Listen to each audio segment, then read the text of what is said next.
Hello everyone, and today we are going to understand this concept of CPU endiness. What exactly, why is this concept is very important that we will understand. And so let's start. Actually, the endiness of a CPU determines in what order a multi-byte word will be stored inside the memory. How a particular CPU stores a particular multi-byte word in the memory. That order is decided by the endiness of that CPU. So there are two types of CPUs that are available in the market. Actually, we can say there are three types of the CPU. The first are the Little-Endian CPUs, which stores the least significant byte first and the most significant byte in the end. The another kind of CPUs are the Big-Endian CPU, and these CPUs stores the most significant byte first and the least significant byte in the end. And another one are those CPUs, last one are those CPUs which supports both kind of the endiness, Little-Endianness as well as Big-Endianness. So the recent latest generation of CPUs whichever are coming, those are supporting both kind of endiness. For example, latest ARM CPUs are supporting both kinds of the endiness. So let's start with the Little-Endian.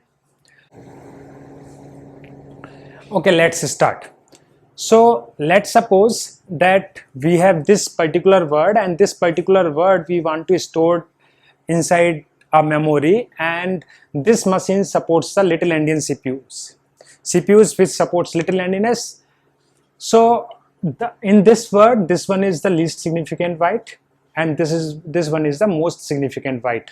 Okay, now since this is a Little-Endian machine, so Little-Endian machine stores the least significant byte first.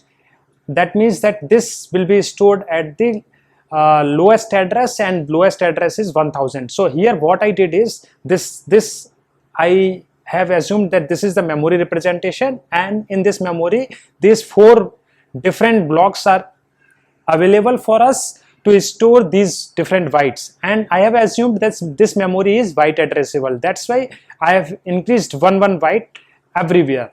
Okay, now this 78 is 1 byte. We know that in a hexadecimal number, two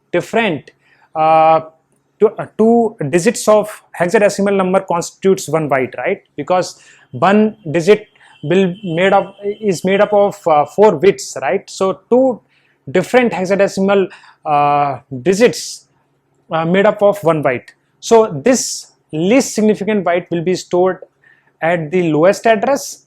So 78 will come over here, after which this 56 will be stored. This is the another byte, and after which this is another byte, and this is another byte. So this will be the representation of memory for this particular word in Little-Endian machines. I hope you guys understand this. All right. And Big-Endian machines are just opposite to these. Their order is completely opposite to the Little-Endian machine. How? So here in case of Big-Endian machine,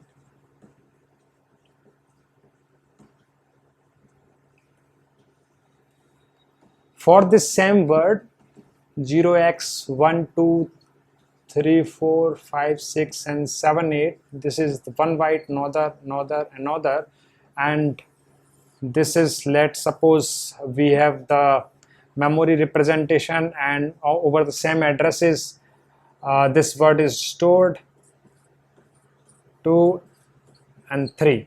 So for example, this is the same word. We have this least significant byte, this is most significant byte, and in case of Big-Endian, the most significant byte will be stored first. So this, the another byte, and then another byte, and then another byte. So this is how the Big-Endian machines stores the multi-byte word in this order. Okay, so what we have understood is, in case of Little-Endian, the least significant byte will be stored first. In case of Big-Endian, the most significant byte will be stored first, and the least significant byte will be stored in the end.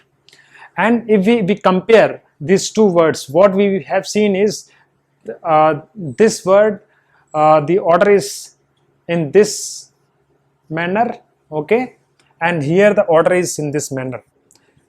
It is just a way how the CPUs are storing those multi-byte word or multi-byte data in their memory. So that order determines the endiness of a machine.